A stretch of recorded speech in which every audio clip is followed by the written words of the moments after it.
Escritor e histórico contemporáneo da Universidade de Santiago, profesor da Universidade de Santiago. Xa vos deixo con Xesús López. Gracias. Moitas grazas, boas tardes a todos e a todas. Debo empezar por agradecer o convite que se me fixo a participar neste encontro, porque, como ben saben algúns dos presentes aquí, pois levo moitos anos, xa quizáis demasiado, dedicado a estudiar a historia dos montes galegos, e incluso dedicado fundamentalmente a divulgar aquilo que eu entendo son os graves problemas que padece o monte de Galicia hoxe. Pero esa reiteración nas miñas aparicións en eventos como este fai que en ocasións un non saiba de que falar para decir algo novo, de decir algo novo. Entón, cando se me pediu un título xa meses para esta intervención, atrevíme a poñer este, a xestión dos montes veciñais na Galicia contemporánea. Quen e para que? E despois de facer esta presentación que vades ver, me dou conta de que non sei cales son as respostas. Unhas respostas que en principio parecen doadas, históricamente son moi fáciles de dar. É a comunidade de veciños que xestiona o monte, porque é a comunidade de veciños a propietaria do monte e que ten o dereito, por tanto, a utilizar e a gestionar ese monte, as limitacións que as leis actuais impoñen e que obedecen a certa lógica histórica que trataremos de desentrañar. E se aproveitar os montes, pois será para aproveitar os recursos que ofrecen. Eso na historia está bastante claro. Hoxe en día eu non o teño tan claro, e tratarei tamén de explicar as razóns que me levan a esta especie de oscuridade sobre o que e o para que nas circunstancias actuais respecto á xestión dos montes de veciños. En todo caso, estas respostas si eran certas cando nese século XIX que a profesora Ofelia Rey acaba de calificar como arcano. Eu creo que nese momento, cando os montes cumprían unha función moi plural, moi diversa, de aí que falemos sempre da multifuncionalidade dos montes, e cando os montes estaban integrados nun sistema agrario de base orgánica, nun sistema agrario que, por tanto, tiña que funcionar cos elementos dos que dispoñía nun espazo moi reducido. Elementos tanto de fluxos enerxéticos como de reproducción ano a ano do mesmo tipo de recursos. Quere isto decir que o monte era o encargado de aportar a ese sistema agrario todo o que necesitaba para a reproducción cíclica do seu funcionamento. E tamén estas duas respostas eran certas cando as comunidades non eran cuestionadas, nin eran discutidas, nin eran atacadas nos seus dereitos sobre o monte como posuidores e como xestoras dese monte. Poñerei dous breves exemplos dese respecto ás comunidades. No século XVIII, do que se nos acaba de falar na anterior intervención, había unha das múltiples academias que existían, a Academia de Agricultura de Galicia, que en 1767 elaborou un informe sobre o estado dos montes e sobre a problemática que xa entón se empezaba a falar acerca dos montes. E un dos informantes, ese señor que aí aparece, don Pedro Simón Sánchez de Ulloa, decía literalmente que el modo de cultivar los montes lo saben mejor que yo los labradores, como verdaderos académicos de la agricultura. Case 100 anos despois, a propia Deputación de Lugo, en 1862, decía: la propiedad de estos montes no pertenece a nadie exclusivamente, su aprovechamiento es de todos los vecinos y este derecho es tan antiguo como la sociedad. Parece, por tanto, que algúns, ata mediados do século XIX, tiñan claro en que consistía e que era isto da propiedade veciñal e, por tanto, dos derechos a utilizar eses montes veciñales.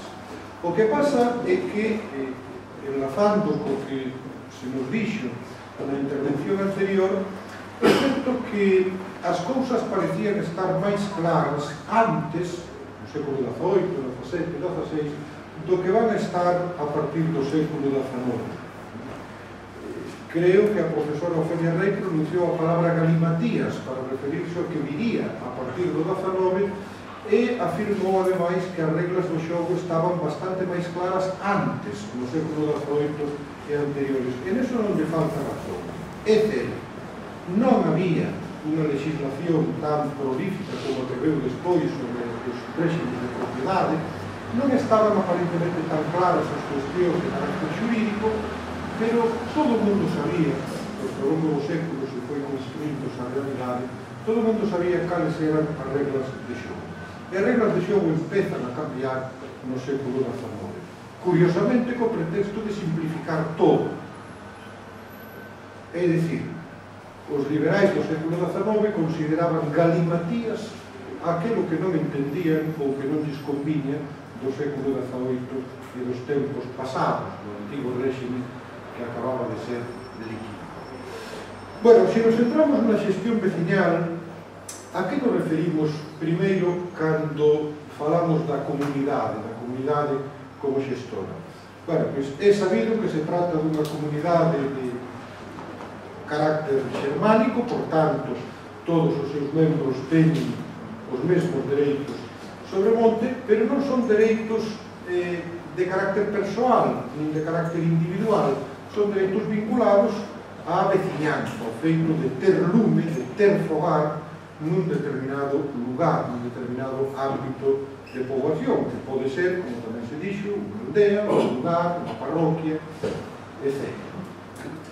Ben, o monte veciñal ten, por tanto, desde a legislación contemporánea, así se vai acabar reflectindo nas décadas finais do século XX, unha serie de características que o fan peculiar. Non pode ser vendido, non pode ser embargado, é imprescriptible, etc., porque efectivamente todas esas operacións, sobre todo as de compra-venda sobre o monte, carecen de sentido e carecen de efecto. É dicir, ninguén pode ter dereitos sin ser veciño e ninguén pode conseguir máis dereitos sendo veciño. De aí a indiferenciación xurídica. O monte veciñal, históricamente, era unha parte importante desde o punto de vista identitario, casi eu diría psicolóxico ou mental das persoas. Na medida que o monte veciñal era o que definía territorialmente a un lugar, identificaba os habitantes dese lugar con un determinado territorio, pero tamén os identificaba mentalmente, por lo menos en varios ámbitos. Un, esencial, como membro da comunidade familiar, efectivamente un fogar, ter lume, que era o que lle daba dereitos de comuneiro, pero tamén unha especie de mentalidade comunal no sentido, non no sentido xurídico, sino no sentido de sentirse parte integrante dun colectivo moi ben definido contra o exterior ou fronte ao exterior. Algo moi importante, esa defensa colectiva dos intereses, precisamente en situacións de conflito fronte ben a outras comunidades e, sobre todo, fronte a instancias administrativas, o municipio, o Estado, etc. Agora ben, sobre ese dereito igualitario de todos os veciños son iguais a hora de posuir os mesmos dereitos sobre o monte, quizás conviría facerse algunhas preguntas que non sempre se responden con claridade. Por exemplo, a xestión colectiva dos veciños do seu monte era unha xestión democrática. Dito de outra maneira, eran todos os veciños iguais a hora de tomar decisións sobre o monte. Non, rotundamente non. Non era unha xestión democrática. Hoxe, probablemente sí, atendendo a lei que os regula. Pero, naquele entón, non. Non no século XIX, non no século XVIII. Por qué? Pois porque as dinámicas internas dentro dunha comunidade veciñal, dentro dunha comunidade rural, dependen de moitos factores, pero sempre acaban definíndose como relacións entre desiguais, en función do tamaño das explotacións, da capacidade de influencia de determinados veciños, da subordinación da forza de traballo de unhas familias ou outras, etc. Todo isto facía que as decisións colectivas foran efectivamente colectivas, pero non poidan ser identificadas como democráticas. Temos que ter certo cuidado, certa prevención con eso. Tamén moitos tratadistas, tanto dende a perspectiva xurídica como estrictamente politolóxica, identificaban a existencia destes patrimonios do común como unha especie de comunismo primitivo que podía resultar certamente perigoso. E entón a pregunta é: contribuían os montes veciñais, contribuía a propiedade veciñal á igualdade social? Tiñan un factor tendente ao igualitarismo? A resposta volve a ser negativa. Por qué? Porque o aproveitamento do monte veciñal estaba orientado fundamentalmente a manter o estatus económico e productivo de cada unha desas explotacións. Eses estatus eran diferentes. O mesmo dereito para todos é utilizado de forma diferente por cada un. Moi fácil de entender. Unha explotación que teña 6 vacas, por exemplo, unha casa que teña 6 vacas e 4 hectáreas de terras de labor, evidentemente vai se beneficiar máis do monte que aquela outra familia que non ten vacas ou que ten unha e que ten media hectárea. Por qué? Pois porque o que necesita do monte a partir dun dereito igualitario é moi diferente. Por tanto, o obxectivo da propiedade veciñal é garantir a pervivencia e a reproducción das explotacións familiares. E son esas explotacións familiares as que definen as diferencias económicas, as diferencias sociais, as diferencias en forza de traballo disponible, etc., dentro da propia comunidade. Por tanto, non mitifiquemos a propiedade veciñal como algo tendente ou garante de certo igualitarismo social. Outro elemento que se ten discutido sobre a propiedade veciñal é sobre a súa eficiencia ambiental. Bueno, depende de como miremos esta cuestión. Depende de como a miremos porque, efectivamente, o sistema agrario baseábase, como decía antes, na reproducción sistemática de recursos. Eso convertía o medio ambiente non nunha preocupación, sino nunha necesidade, estrictamente nunha necesidade. É dicir, as comunidades non xestionaban o monte pensando, nin tendo, de ninguna maneira, ningún criterio ambiental nin ecolóxico. Non convirtamos os campesiños do século XIX en ecologistas antes de Greenpeace, non era eso, en absoluto. Simplemente a preservación do medio ambiente era unha necesidade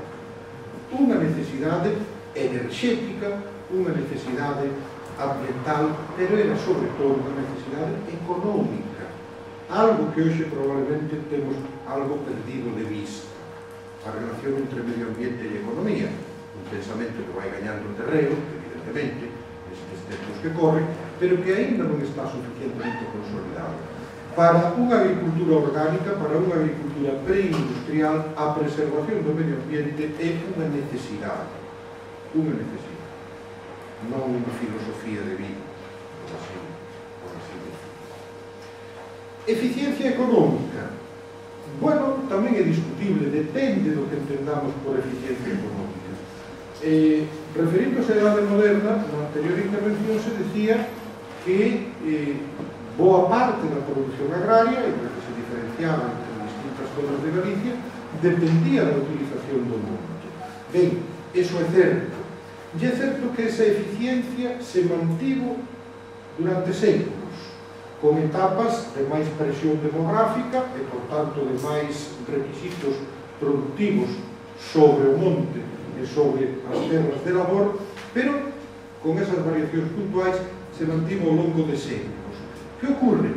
Que esa eficiencia económica non está pensada nin é compatible en absoluto con unha economía como a de hoxe, que tende e ten por obsesión permanente o crecemento. Fixados que nos discursos políticos e económicos sobre a crise actual, no fondo, a meta sempre é recuperar o crecemento. Bueno, pois esa meta nunca se plantexaría como tal por unha comunidade campesina, por unha comunidade de veciños na Galicia rural do século XIX. Nunca. Por qué?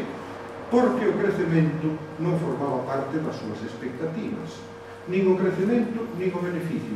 O que formaba parte das súas expectativas era a supervivencia, a reproducción de recursos. Eso explica moitas cousas na historia de Galicia. Non só na historia de Galicia, de moitas outras rexións do mundo. Por tanto, cando nos preguntamos pola eficiencia económica, habería que saber que entendemos por eficiencia económica. Se entendemos que temos que crecer, entón, non. Pero precisamente a obsesión polo crecemento pode explicar en gran parte o drama actual dos montes galegos e de outras moitas cousas no mundo de hoxe. Temos, por tanto, que cambiar o chip, cambiar a forma de pensar sobre determinados asuntos para entender como e por que se adapta mellor ou peor a propiedade veciñal, montes veciñais e man común, o mundo de hoxe. Porque podemos estar xogando con paradigmas diferentes, con formas de pensar moi diferentes, e entón temos que chocar necesariamente con unha concepción colectiva da propiedade que ten raíces moi profundas na historia do noso país. E unha última pregunta sobre a conflictividade.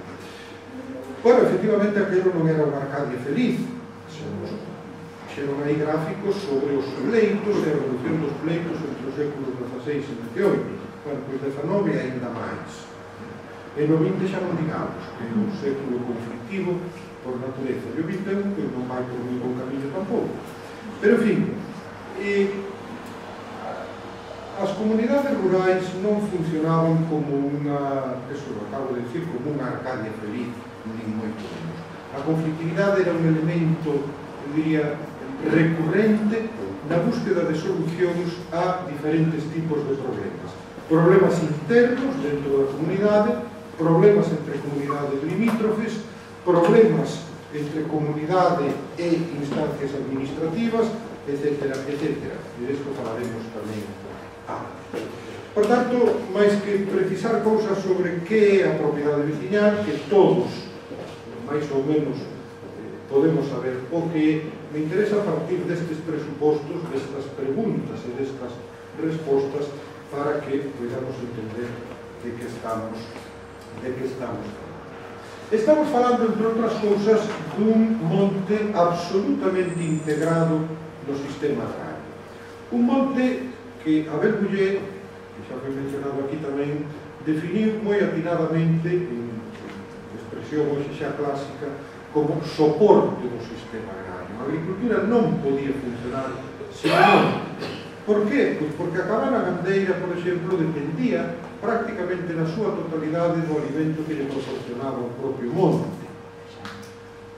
Esa estabulación masiva de gando, esa conversión en pradeiras de moitas superficies, é algo que ocurrirá moi tardíamente na segunda mitade do século XX.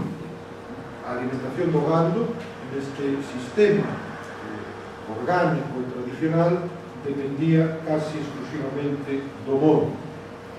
Pero o monte era, ademais, tamén se dixo aquí, isto me permite enlazar con a intervención anterior, era un espazo de cultivo a través das chamadas rozas ou estivadas, que evito explicar ou comentar porque xa foi especificado anteriormente.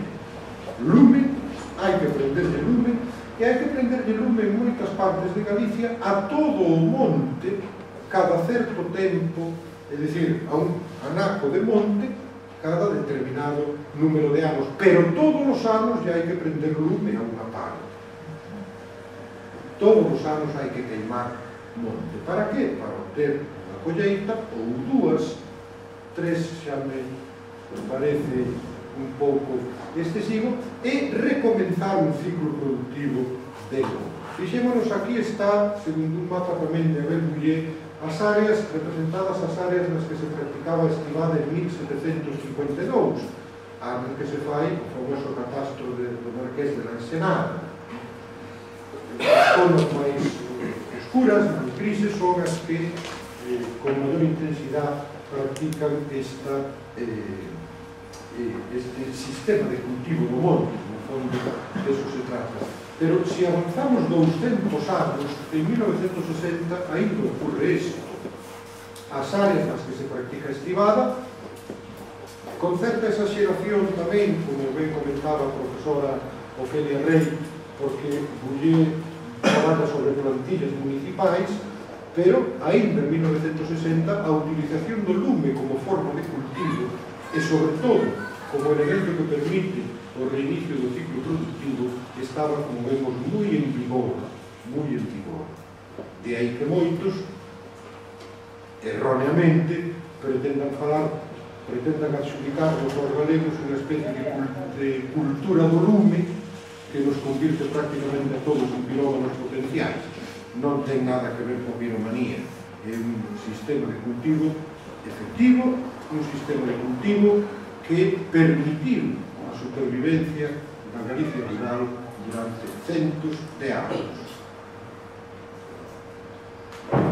Cun produto que nesta forma de xestionar o monte resulta ser a estrela, aí echamos estrela un pouco de forma televisiva e multifuncional en si mesmo, como é o toxo.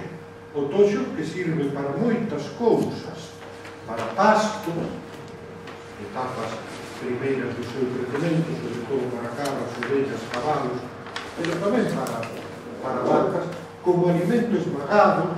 Pode chamar a atención, pero en Galicia se fabricaban, made in Galicia, machacadoras de toxo nos anos 20 e 30, século pasado, 1920-1930, porque o toxo ten unha capacidade nutritiva importante, e cando non podía ser consumido xa pola súa textura polas vacas, por exemplo, que se facía era machacalo para que puderan comer, sobre todo como estrume, a base fundamental para fertilizar as terras previo paso polas cortes, fundamentalmente.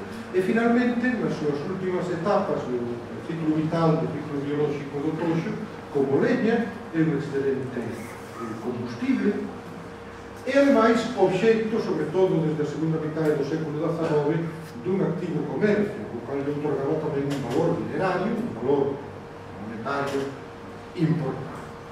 Por eso, algún agrónomo que entendía este sistema, no primeiro tercio do século XX, definiu o toxo como unha máquina de labrar incomparable. A outros les parecía despreciable, pero a Valeriano Villanueva, el autor desta frase, o consideraba máquina de lavar incomparable. E incluso fixo unha proposta para que na bandeira de Galicia figurara unha flor de toxo.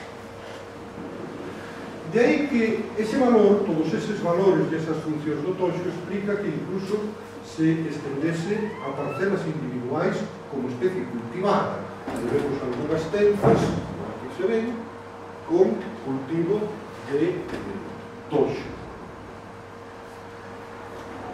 Por qué? Básicamente porque, se pensamos nunha das súas funcións esenciais, como materia prima para fabricar o fertilizante, para producir o estrume, pois aproximadamente cada hectárea de terra de labor, en que facer medias en Galicia un tanto complicado, exixía entre 4 e 12 toneladas de toxo por ano, cada hectárea de terra de labor. E aí que gran parte das xornadas de traballo labregas foran dedicadas a rozar toxo nos montes. E de aí que ocupase unha parte do espazo moi importante. Aquí poño dous exemplos, todo sombreado en gris, toda esa zona sombreada en gris é toxo. Estes planos son de principios da década de finais da década dos 60, 1960. Unha primeira recapitulación. Xestión veciñal autónoma e dun monte é moi importante ter en conta para variar un pouco a perspectiva que temos hoxe e coa que miramos hoxe os montes, un monte con vocación agropecuaria. Un monte que non é, por moito que nos empeñemos, un espazo que non era, perdón, un espazo forestal. Era un espazo agrario e un espazo vital para a agricultura e para a ganadería de Galicia. Preservando eses equilibrios que aí se mencionan, sociais, entre individuo e comunidade, productivo, de terras de labor e terras de monte, imprescindibles para esas terras labradías, enerxéticos e equilibrios finalmente ambientais. Repito, non porque os campesiños foran ecologistas, senón porque eses equilibrios eran absolutamente imprescindibles. Hai exemplos na historia de alteración en determinadas circunstancias deses equilibrios que producen rapidamente unha baixada de rendementos productivos, rendementos agrarios, e, por exemplo, estimulan ou acentúan a emigración de forma moi rápida no século XVIII, primeira metade do XIX. Exemplos puntuais cando unha determinada comunidade equivoca as súas estrategias de explotación do monte e iso afecta aos rendimentos agrarios de forma moi rápida. É unha reflexión desde o presente que empeza a ser xa un pouco provocativa, provocadora, mellor dito, porque quero acabar sendo un pouco provocador finalmente. O feito de utilizar o lume de forma sistemática e as necesidades productivas deixaban pouco sitio ás árbores. É dicir, se nós o que necesitamos é toxo e o que necesitamos é pasto, non temos sitio para árbores. Non temos sitio para árbores. De aí que sentaban tan malas devesas reais, por exemplo, as que se falaron anteriormente. Non era só unha cuestión de propiedade, sino unha cuestión de uso.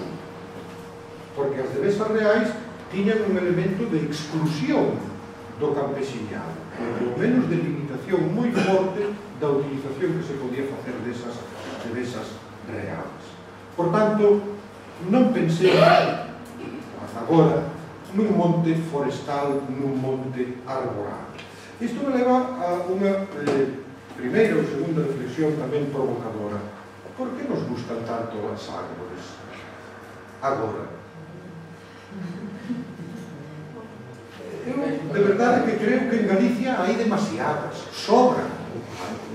Un viaxe por Galicia hoxe de punta a punta, desde calquera punto cardinal a calquera outro, e se dá conta da, non sei como dicirlo, da excesiva arborización de Galicia. Eu creo que algún disparate se cometeu. E ainda aparecen artigos na prensa sistemáticamente defendendo a arborización. Non entiendo. Bueno, empezan os problemas. Empezan os problemas ao longo do século XIX coa instauración do Estado liberal e comezan a producirse neste sistema agrario e nesta forma de xestión dos montes as primeiras, pero tamén definitivas, rupturas. Por exemplo, a agresión xurídica. Na primeira metade do século XIX, a legislación do Estado liberal vai tratando de simplificar, o decíamos antes, aquel presunto galimatías dos séculos anteriores. E o punto de chegada é que a propiedade veciñal deixa de existir. Non existe na lei, sobre todo a partir de 1848, non é recoñecida. Hai uns momentos se nos decía que, fronte á intervención do Estado, o conde de Gondomar e a condesa de Lemos protestaban cando o Estado trataba de intervir na xestión das árbores destes señores. Bueno, pois eu me atrevería a decir que naquel momento, no século XVIII, as comunidades veciñais estaban máis defendidas en termos judiciais do que estuveron ao longo dos séculos XIX e XX. Máis defendidas. Quedaron indefensas nesta primeira metade do século XIX porque ninguén recoñecía na lei a existencia da propiedade veciñal. veciñal. Os montes ou eran privados ou eran públicos, pero se eran privados tiñan un dono con nome e apelidos, e se eran públicos eran de algunha administración. No caso dos montes veciñais do concello, do municipio. Eso os sitúa as comunidades de montes nunha posición de absoluta indefensión xurídica. En segundo lugar, a agresión privatizadora, que aquí tamén se mencionou. Claro, unha vez sabido, vou explicar este proceso de desamortización, pero unha vez deslindado o que é público do que é privado, o Estado quere vender parte do público. Eso xa non sona hoxe, a privatización de moitas cousas, é algo moi de moda últimamente. Bueno, pois en 1855 se pon en marcha unha ameaza de venda destes montes veciñais, que fracasa en Galicia. É certo, non se venden apenas montes porque non hai que nos compre. Sería complicado explicar por qué, pero fracasa. De todas formas, algo está empezando a pasar na mente e no pensamento das comunidades labregas. Por qué? Primeiro porque se están enterando de que o seu monte non é deles. Non existe, ninguén o recoñece. Non poden acudir a un xuiz para defender ningún tipo de dereito. E segundo, hai alguén que os quere vender. Algo está pasando. E por último, a agresión que aí chamo entre comillas científica a administración forestal, é dicir, os enxeñeiros de montes, para entendernos, contra os usos agropecuarios. Ese toxo que lles facía tanta falta aos labregos era visto polos enxeñeiros como unha vegetación miserable. Que pena, porque os árbores e a madeira que se poden producir en Galicia. Bueno, pois desde 1873 empeza esa vía, esa nova vía de agresión contra eses usos agropecuarios do monte. E entón, cando empezan a nacer os proxectos dunha Galicia productora de piñeiros, productora masiva de piñeiros. Eses proxectos non os inventou o generalísimo Franco, veñen de moito tempo atrás. Outra cousa é que tamén, no terreo dos feitos, fracasaran, porque nas décadas finais do século XIX a administración forestal en Galicia funciona moi mal, ten moi pouca capacidade de acción e, ademais, enfróntase o conxunto da sociedade galega literalmente a todo o conxunto da sociedade galega. E, por último, mencionar a presión do mercado sobre a produción agraria, que é algo que actúa a partir do sistema fiscal, por exemplo, do sistema impositivo, presionando para que os labregos teñan que comercializar cada vez máis para monetarizar a súa economía e facer fronte ás exixencias fiscais do Estado. Ben, hai que producir máis e hai que vender máis produción. Todo eso, este tamén vai ser un factor que altere a relación das comunidades cos seus montes. E mencionar tamén o avance dunha ideoloxía individualista que é innegable tamén no caso de Galicia. Defender o espírito colectivista, comunitario, etc., está moi ben, pero non podemos negar a penetración do individualismo na mente das persoas, algo moi favorecido, evidentemente, polo Estado liberal, a través de moitos mecanismos. Eu teño estudiado algún que me levaría un tempo explicar aquí, que ten que ver, por exemplo, o servicio militar obligatorio con este individualismo. Pero ten que ver, igual que a escola, igual que outras moitas cousas, etc. Ben, a resposta esencial a todas estas ameazas que supoñen a indefensión en términos jurídicos, en términos administrativos, en términos técnicos, en términos científicos, en términos productivos, foi a única posible. Con esa resposta se empeza a producir o que acabará conformando, eu creo que o maior problema que ten Galicia hoxe: a individualización dos montes veciñais. Nas décadas finais do século XIX é moi visible a proliferación deso que chamamos apresamentos, engadellas, etcétera, etcétera. Fixadevos, aquí temos un monte veciñal na Codiña, o monte de Tameirón, e todas estas parcelas que figuran no catastro son enclaves, parcelas que foron sendo literalmente roubadas ao veciñal. Son enclavados situados nese monte veciñal. Con permiso da comunidade, o sin é igual, eso tamén depende de dinámicas internas, pero en todo caso o que nos demostra este tipo de acontecemento é unha crecente debilidade da comunidade para defender a integridade do monte.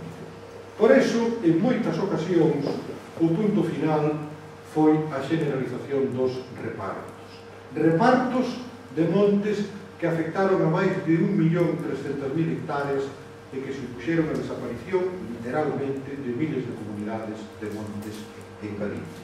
Nun proceso entre as décadas finais do século XIX e as iniciais do século XX.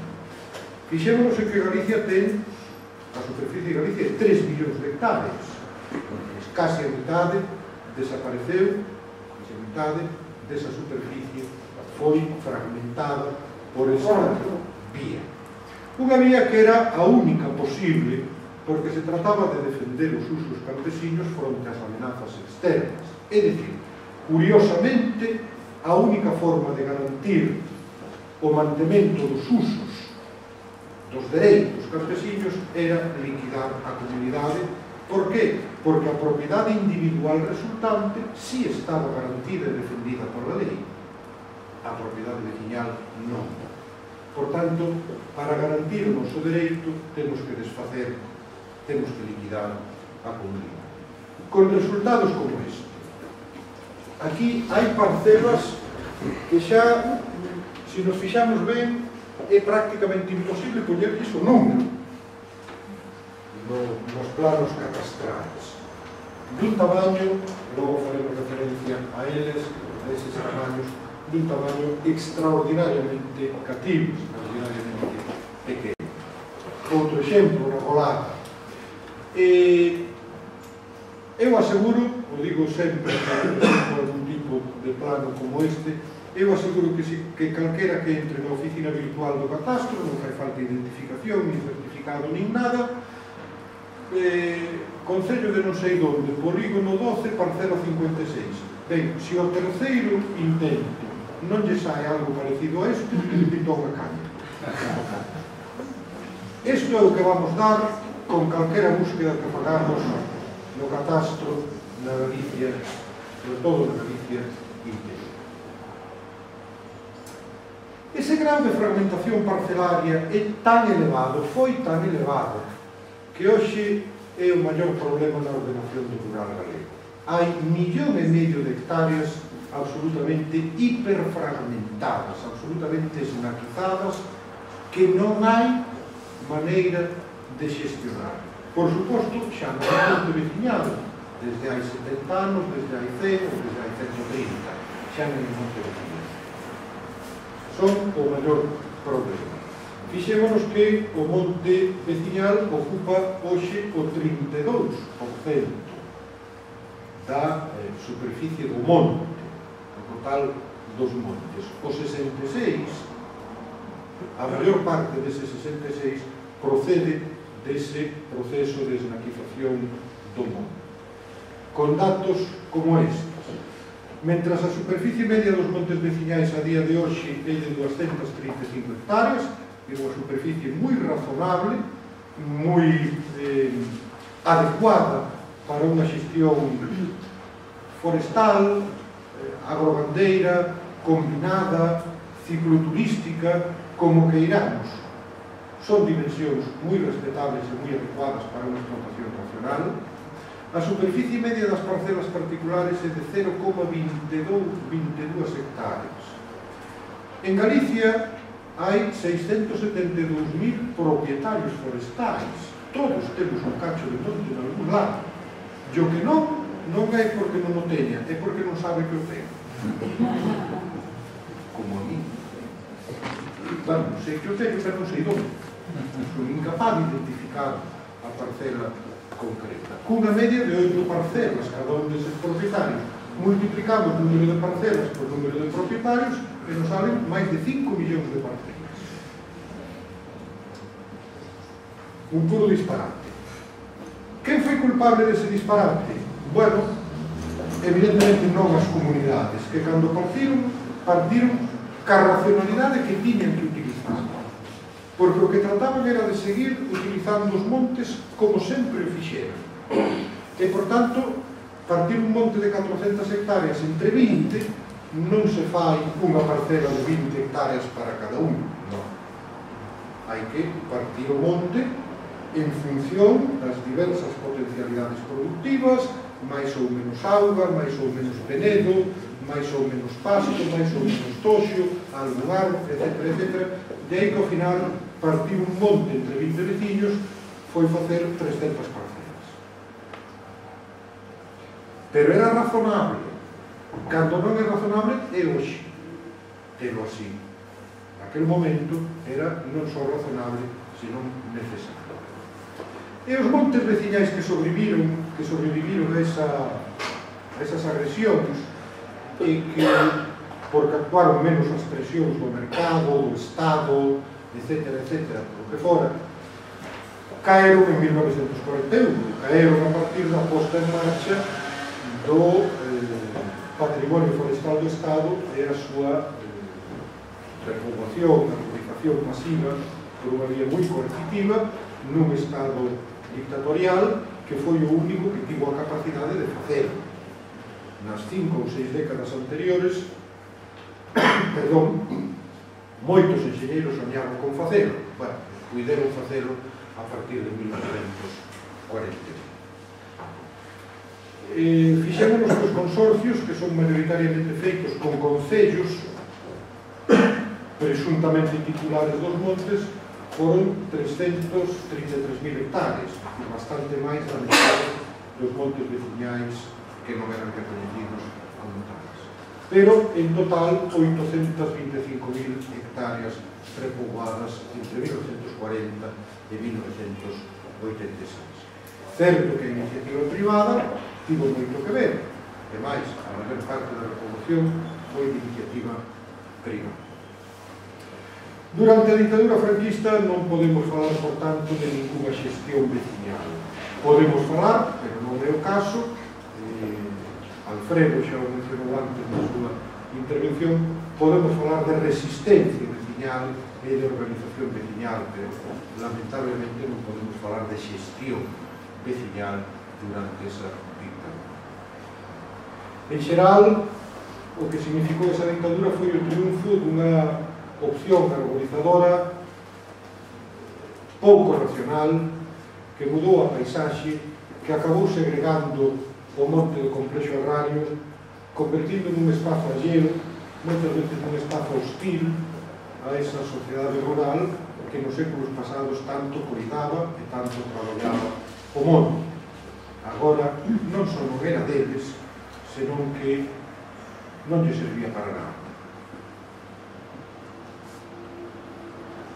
O máis lamentable con todo que nos últimos 30 anos, en 1983, hai xusto 30 anos, a Comunidade Autónoma de Galicia asumiu as competencias en materia de montes e en materia forestal. Pois nos últimos 30 anos o espazo arborado seguiu medrando. E seguiu medrando cos mesmos criterios, non cos mesmos beneficiarios, pero sí cos mesmos criterios que antes. Especies de crecemento rápido, presencia crecente do eucalipto, que por suposto ten que estar presente nos montes galegos, non falaremos deso, pero probablemente non como se fixe. Pero, convenios coa administración autonómica, políticas da Unión Europea diseñadas para forestar terras agrarias, iniciativa privada, expansión espontánea. No momento non traeron, ireme de traer algunhas fotos de como se expande de forma absolutamente caótica e desordenada o Piñeiro, por exemplo, vistas moi ilustrativas deso na Galicia actual. Hoxe mesmo vindo de Santiago, porque non ten que atender a conducir, pero en fin, non fai falta despistarse moito para ver por onde vai iso. novas terras abandonadas e a monte, a urbanización seguiu medio. É certo que estas últimas décadas coincidiron co que podemos chamar o camiño de volta, o recoñecemento, por fin, na lei da propiedade veciñal, a primeira vez en 1968, en plena ditadura franquista.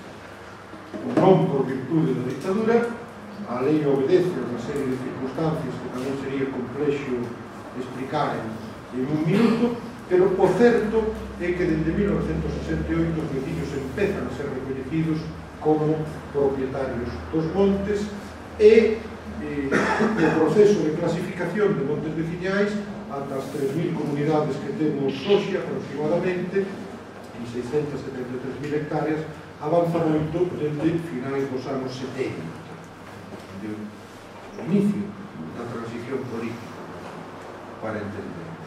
Ese mapa reflicte a maior ou menor presencia porcentual en superficie dos montes veciñais na Galicia actual.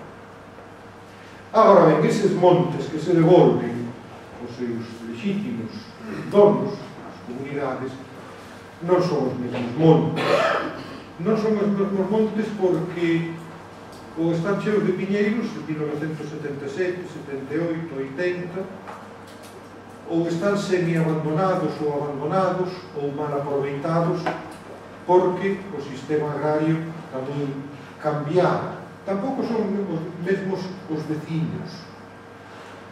Está por estudiar con criterios científicos rigurosos a relación entre repoboación forestal e emigración, por exemplo. Haberá que facelo algún día.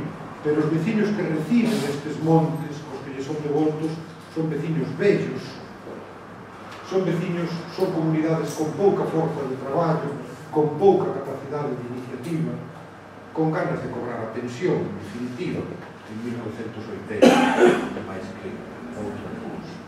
Tampouco é o mesmo sistema agrario, que na década dos 60 e 70 aprendeu a especializarse. Tampouco de moi boa maneira, pero foi a que lle mandaron leite, e tamén carne. Pero outras potencialidades productivas foron simplemente despreciadas para a agricultura galega. Unha inserción no mercado capitalista moi forzada desde a década dos 60 que avanzou evidentemente de forma asimétrica en a que os labregos tiveron moi pouca marxe de maniobra. A día de hoxe, en termos xerais, os vellos equilibrios xa non se poden recuperar. Primeiro porque hai unha ruptura moi clara entre a actividade agraria e forestal. Claro, algún incluso desde o punto de vista técnico, estrictamente da técnica forestal, dirá que eso ten que ser así. Bueno, hai que deslindar o que é terra agraria, superficie agraria e superficie forestal. Ben, non discuto esa idea. Discuto como se fixo esa segregación en Galicia entre agricultura e silvicultura. Eso é o que discuto, como se fixo.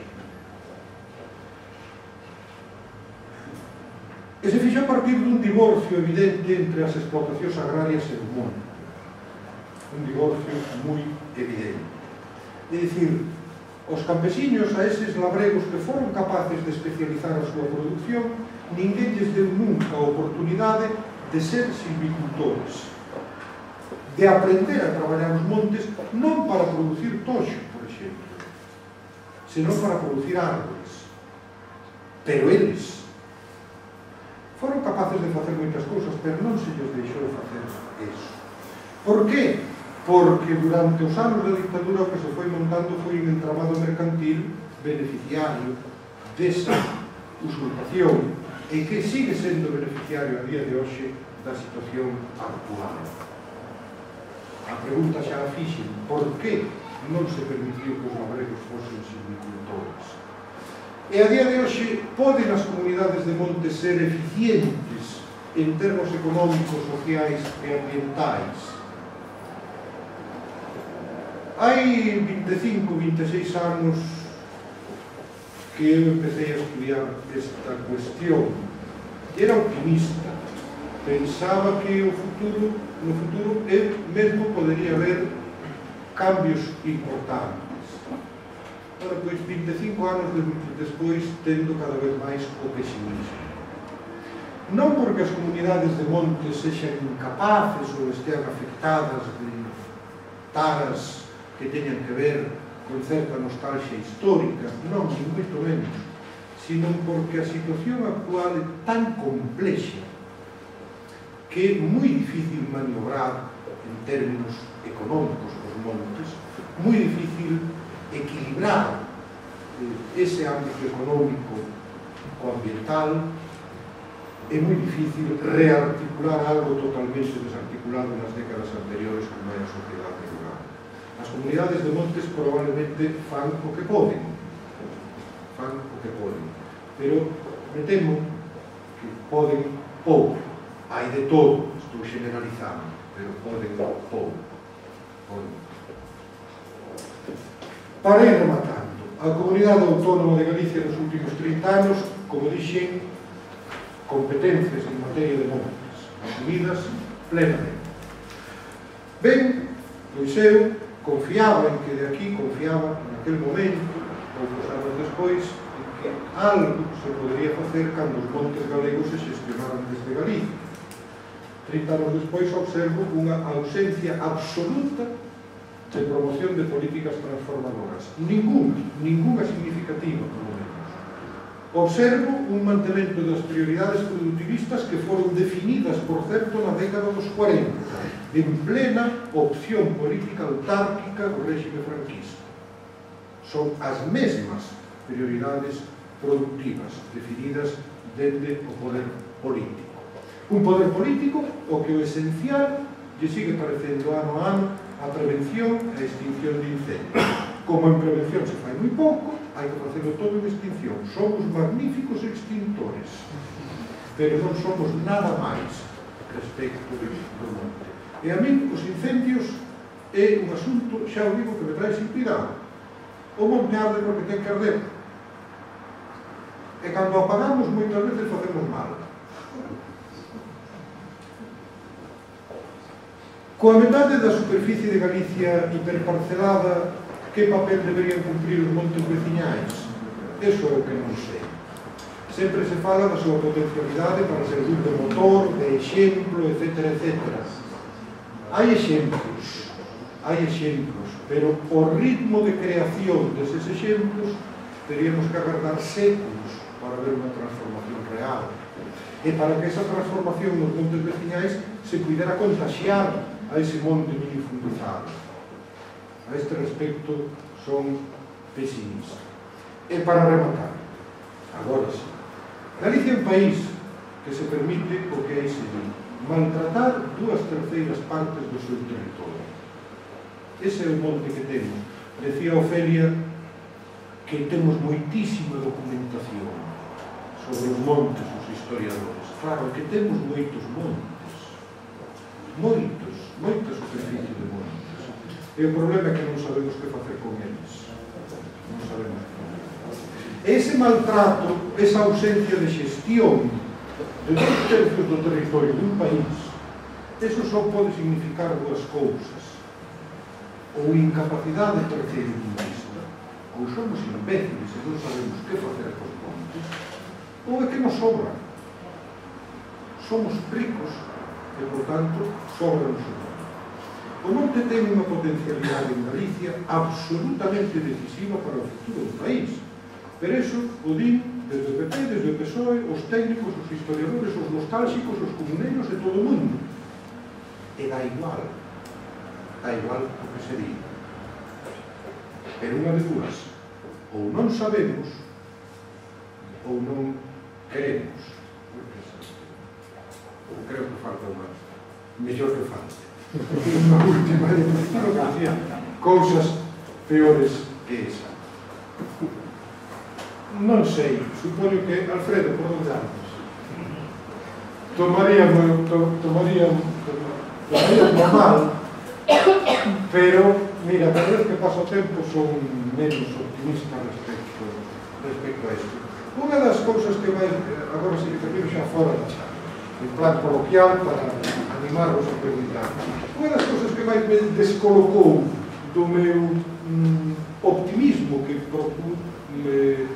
procurei manter durante bastante tempo foi unha vez que asistí a un sitio, non direi a donde, non direi invitado por quen, non direi quen estaba detrás, e cando vi unha exposición sobre a potencialidade dos montes, algo así tal, e todo aquilo parecía que os montes se trataba de explotados para domingueiros, literalmente para domingueiros.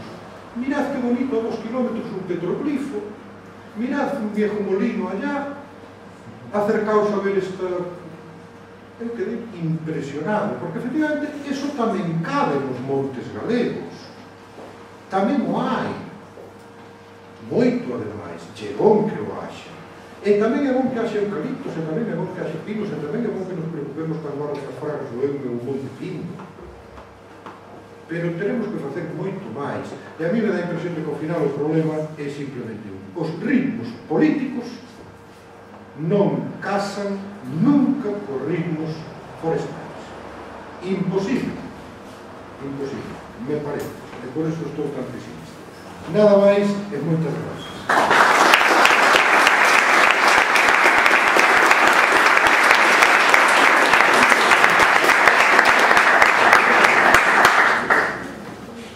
Bueno, pois, entón, entre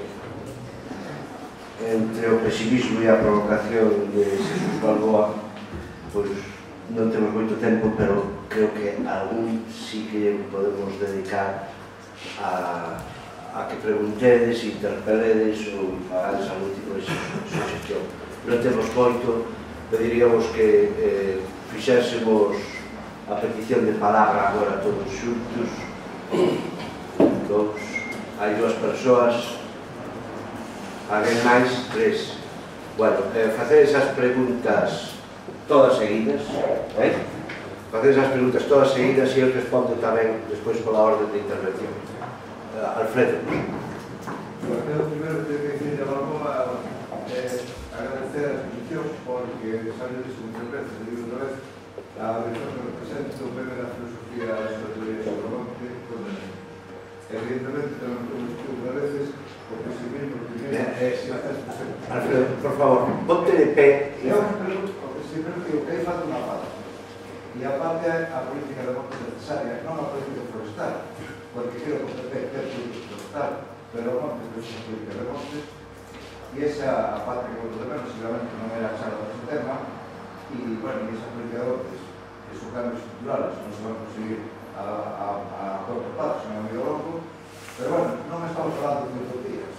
As bases desa política existiron e a xente sabe que existiron. Xa non é unha utopía, non é que non sabemos como a política de montes é distinta, non, é completamente distinta á política forestal, pero o PP fai política forestal e o mellor fai a ben, porque non fai política ni de monte ni de medio urbano, no sentido de un monte industrial sustentable e rural vivo.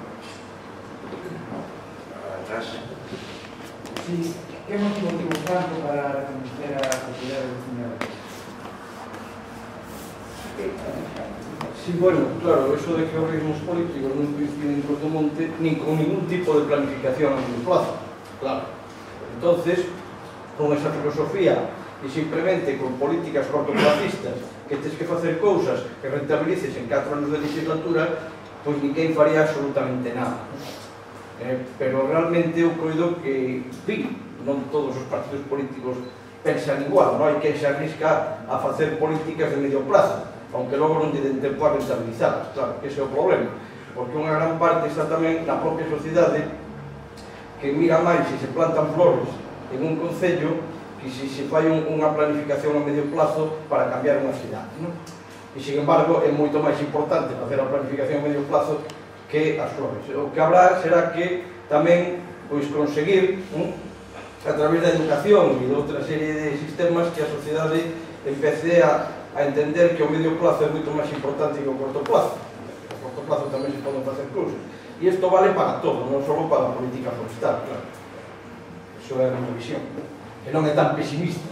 como aquí te planteas. Bueno, a ver, de todas formas, a verdade que o meu pesimismo é militante, a pesar de todo. A ver, que falta que o PP fai política forestal, non, a ver, non entro, prefiro non entrar, de verdade, en cuestións de partido. Por suposto que o Partido Popular fai unha política forestal, e por suposto que sea política, que foi que gobernou a autonomía durante, excepto con unha legislatura completa e media legislatura a finais dos anos 80, gobernou a autonomía todo o tempo. Por suposto que ten política forestal. Se volta de menos unha política de monte e de medio rural. Sí, claro, eu tamén, pero confeso que a día de hoxe tampouco me sinto capaz, ni teño por que facelo, pero non me sinto capaz de dar recetas concretas para unha política do medio rural en Galicia, para unha política integral. Entre outras cousas porque, claro, poñer o foco de atención sobre os montes veciñais, que é o que tratei de facer nesta charla, non pode facernos esquecer, e por iso tratei tamén de ter en conta de anotalo como problema maior, o resto do monte. E que para mí o problema non está tanto nas deficiencias ou problemas coas que se poden encontrar as comunidades de montes, que viven vivides a nosa propia problemática e sabedes a que vos enfrentades. Desde o punto de vista máis global sobre o Monte de Galicia, o problema non son os montes veciñais. O problema é o outro, o que non é veciñal. Ese é o principal problema, porque estamos falando, repito, de 1,5 millón de hectáreas, da mitade da superficie de Galicia. Na Galicia, con ese nivel de fragmentación, que é o mesmo que hai 50 anos, hai 50 anos non podía haber en Galicia ningún gran incendio. Os técnicos se chaman gran incendio, creo que pasa das 500 hectáreas. Pero non existían, eran imposibles. Por qué? Pois porque a Galicia rural estaba habitada e traballada. Agora, os incendios galegos son incendios californianos, son incendios australianos. E iso, vamos, era imposible imaginar cando eu era rapaz. Por qué? Porque por todas partes se veían no cortafuegos hechos con excavadoras, no. Se veían terras traballadas. E iso é o que falla. E se veían montes utilizados. E iso é o que falla. Por tanto, pero incluso unha política forestal, eu creo que o monte ten que ser esencialmente forestal, me parece. Non podemos mirar con nostalgia o estrume, podemos chamarlle agora biomasa, que sirva para outra cousa. Bueno, vale, claro que hai que ir por aí, pero é que levamos dicindo 30 anos que hai que ir por aí. A longo prazo, como decía o economista Keynes, todos estaremos mortos. Por tanto, a mí me vai dar igual, máis ben, estou de acordo con esa necesidade de unha política integral de medio rural, que a houbo, que hai, que se definiu, pero que non funciona ben en términos políticos, porque, repito, os ritmos son os que somos. E parece que o que lle preocupa a un conselleiro de medio rural é o balance final de hectáreas queimadas. E a transformación a medio prazo e a planificación de tal, eso pasa ao segundo plano. Entre outras cousas, porque o conxunto da sociedade galega tampouco é capaz de poñer na axenda e dentro das súas prioridades este tipo de cousas. O campo non nos preocupa. Decín algúns naturalistas franceses, aquellos que dicen amar la naturaleza, normalmente es que quieren pasear por el campo. Y eso es lo que nos pasa a casi todos los urbanistas.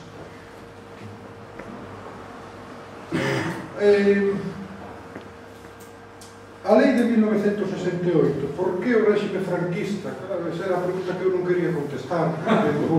Non, é fácil de facer, pero necesito estenderme un minutinho. Vas a ver, o problema dos incendios forestais en Galicia empezou nos anos 60. Entón, a dictadura enfrontase a un problema. Hai unha determinada demanda mercantil que hai que satisfacer e hai un problema de protesta, de resistencia social queimando montes. E entón hai unha confrontación entre os ministerios de gobernación e e de Agricultura. O Ministerio de Gobernación defende nesta liorta sobre como se soluciona o problema en Galicia dos incendios e da repoboación forestal. O Ministerio de Gobernación defende a propiedade dos concellos. É o gran defensor, a través dos gobernos civiles, do concello como propietario dos montes. E, sin embargo, o Ministerio de Agricultura vai arrimando cada vez máis a ascua, diríamos, vai arrimando cada vez máis o reconhecemento dos dereitos dos vecinos. Logo hai un debate interno, porque nas dictaduras todo parece adhesión inquebrantable, pero dentro da maquinaria da dictadura os debates son moi enconados e os enfrontamentos entre familias e intereses foron moi agudos naquele momento, nos anos 60. Nesa confrontación sai ganando a agricultura. Aí tamén podría explicar por qué, pero creo que non interesa. E o triunfo da agricultura sobre a gobernación o que desposúe do dereito de propiedade aos concellos e o traspasa ás comunidades de vecinos. Certo que facendo unha salvagarda, outorgando certa capacidade de intervención aos concellos, etc. Pero a razón é, claro, si les devolvemos el monte a los vecinos, van a dejar de quemar, porque van a recibir parte de los beneficios de la venta de madera. É así como se monta a lei dos 60. Terrorismo forestal. Funcionaba o terrorismo forestal. Como? Funcionaba o terrorismo forestal, digo. Funcionaba o terrorismo forestal. Que hai un fenómeno nuevo, Pero a que lle chamas terrorismo forestal? Se me roubaron o monte e tanto lume en torno de bolo. No, pero é que non lle planto lume únicamente para que mo devolva, planto lle lume tamén para que deixe de estar arborado. É dicir, planto lle lume para que unha vez que os piñeiros estean queimados non veña a Guardia Civil a vigilar porque non hai nada que vixiar, que me sirva para outras cousas. Terrorismo forestal.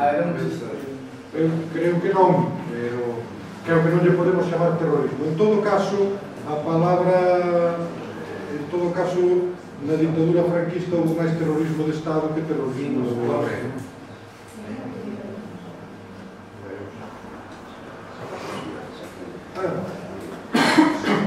Todo medio prazo.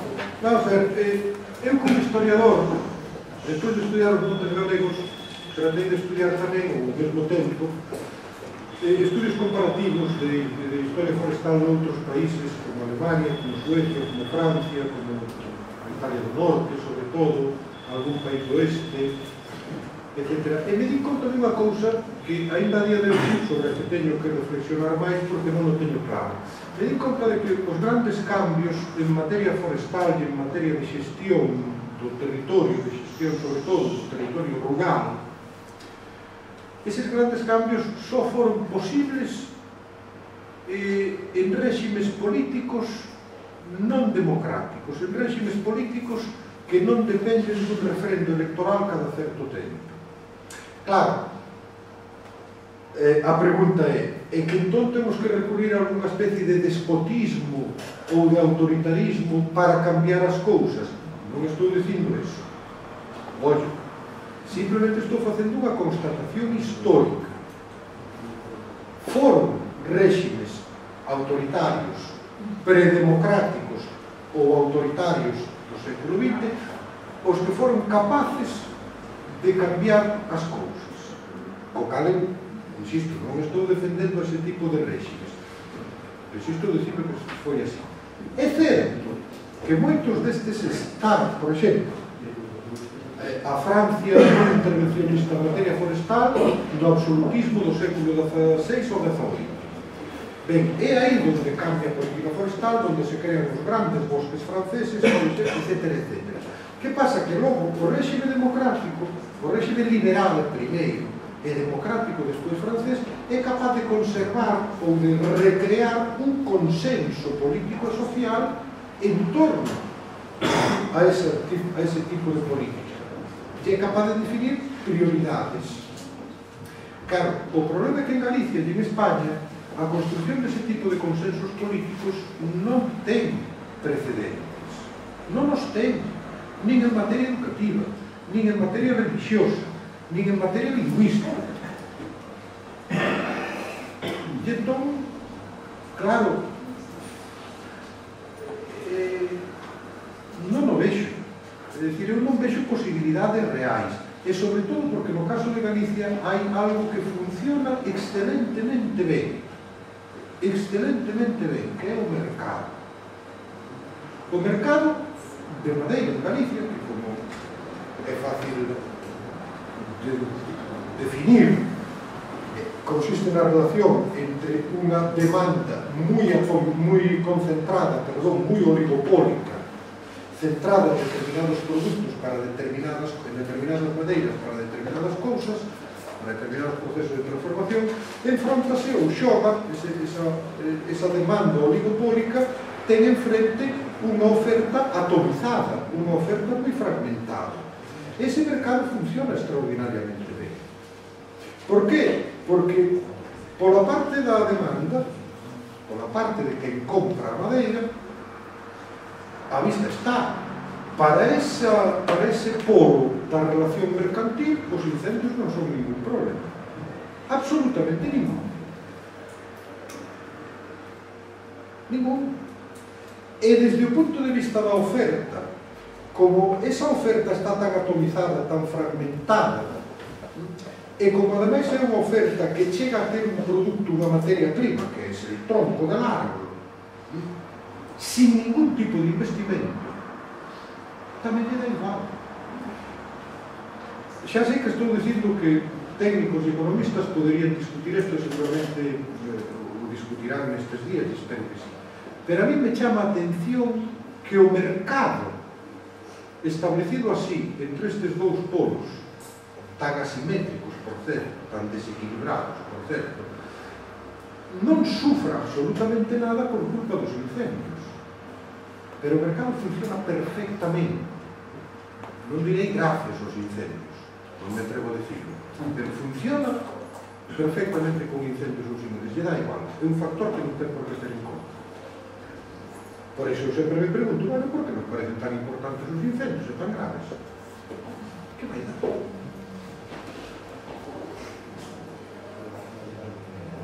Ben, non sei. Pois, pero moi breve, se é moi breve. Bueno, serei todo moi breve. O profesor está falando do mercado, está falando do mercado forestal. O mercado forestal, o que é a política dos políticos en Galicia, non interesa para nada. Simplemente lle interesa que haya algúns piñeiros que queimar. Porque o mercado real non é a prevención. A prevención sería, pois, darlle chollo, que sería un modo de desenvolvemento económico das parroquias, de darlle chollo a xente que os prevenira. Pero, como a política é outra, a política é total, a política é do que compra, ao Tribunal de Competencia pasa de todo, entonces temos os que levan o pastel, que son os que teñen os avións. Eses son os que levan o pastel. Por eso interesa facer queimas de 2000 hectáreas, como se fixeron no Rosal. O Rosal, desde o Rosal, Fornelos, Loureza, Burgueira, Torroña, Olla, está poblada, está a xente que vive ali. Ali hai unha cabaña equina, ali hai unha caballa vermá, ali hai xente que pasa polo monte, ali hai, pois, xente que vai aos muiños, hai un muiño que teñen un interese histórico, teñen un interese heleros, hai petrolíferos, hai todo iso que...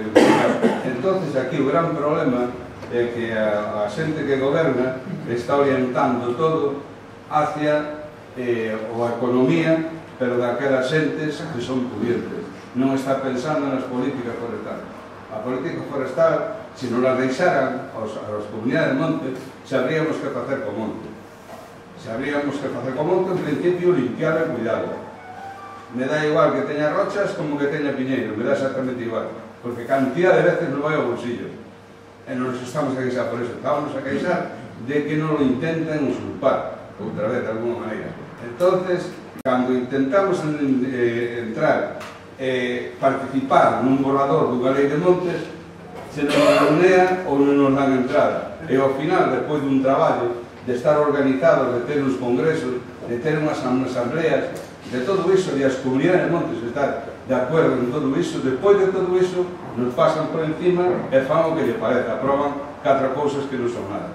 Pero repito, porque, a ver, o poder politizar, vivimos, é que tampouco quero entenderme porque xa sei que non é fora de tema, pero vamos a ver, vivimos nun sistema capitalista, independentemente de que a estructura política sexa presumiblemente democrática.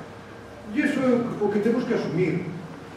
Non temos alternativa. Nunha economía de mercado liberal hai cousas que teñen moi difícil encaixe. Cando a iso lle sumamos que o mercado se conforma funcionando como está funcionando porque lle vai ben, efectivamente, a algúns, pois hai pouco que facer. De aí o meu pesimismo.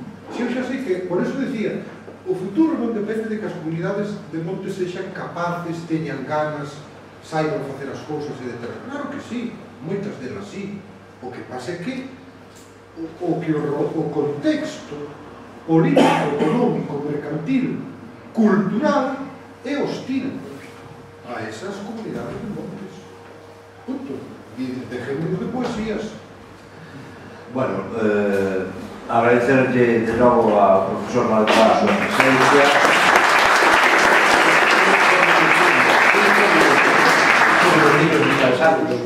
5 minutos só.